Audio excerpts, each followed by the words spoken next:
நடிகருக்கு மட்டும் அந்த மாதிரி விஷயமே கிடையாது. யார் வேணாலும் பண்ணலாம், யார் வேணாலும் நடிக்கலாம். இப்போலாம் பாருங்களேன், ஆன்லைனில் ஒரு நிறைய ஃபாலோவர்ஸ் இருந்தால் அவங்களுக்கு ஈஸியாக வந்து சினிமாவில் வாய்ப்புகள் கிடைக்குது. நான் வேண்டான்னு சொல்லவே இல்லை. அட்லீஸ்ட் ஒரு படம் எடுக்கிறாங்கன்னா அதில் ஒரு 10 பேர் நடிக்கிறாங்கன்னா ஒரு 5 பேரை வந்து நடிகர் சங்கத்தில் இருக்கிறவங்களோ இல்லை பழைய நடிகர்களோ ஆல்ரெடி இருக்கிறவங்க ட்ரெயின்ட் ஆக்டர்ஸ் நிறைய பேர் இருக்காங்க, அவங்கள யூஸ் பண்ணலாமே. சொல்ல நான் ஒரு லைனில் சொல்லணும், அழுகிற குழந்தைக்கு தான் பால் தேவை, யாருக்கு பசியோ அவங்களுக்கு தான் உணவு தேவை. எங்கள் டைரக்டரை பற்றி நான் சொல்லியே ஆகணும்.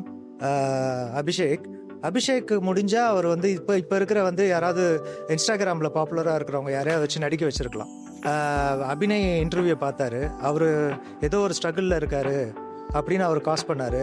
அதுக்கப்புறம் நான் 2-3 பேரை தேடி என்ன கண்டுபிடிச்சாரு. ஆத்விக் ஆல்ரெடி ஃப்ரெண்டு இருந்தாலும் வந்து அவரோட ஆக்டிங் டேலண்ட்டுக்காக மட்டும்தான் வந்து சான்ஸ் கொடுத்தாரு. அதேமாரி தான் இவங்க கன்னடா ஃபிலிமில் நிறையா பண்ணியிருக்காங்க. எஸ்தர் பண்ணது பார்த்துட்டு தான் வந்து கூப்பிட்டாங்க. ஸோ நாங்கள் பெரிய படங்களை ரீச் பண்ணுறதே எங்களுக்கு ரொம்ப கஷ்டம்.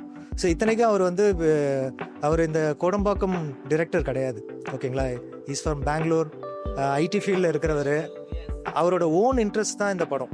But what surprises me, I hear so many, like being in Telugu industry, so many, every day I'm listening to 2 or 3 scripts or reading, continuous mind is full of.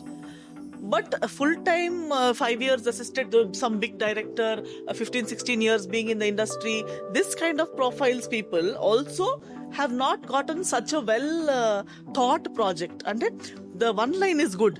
And around that one line also, like I said, even if there's only 4 characters, those 4 characters have proper character arcs, as if someone who has learnt in an institute and written a script.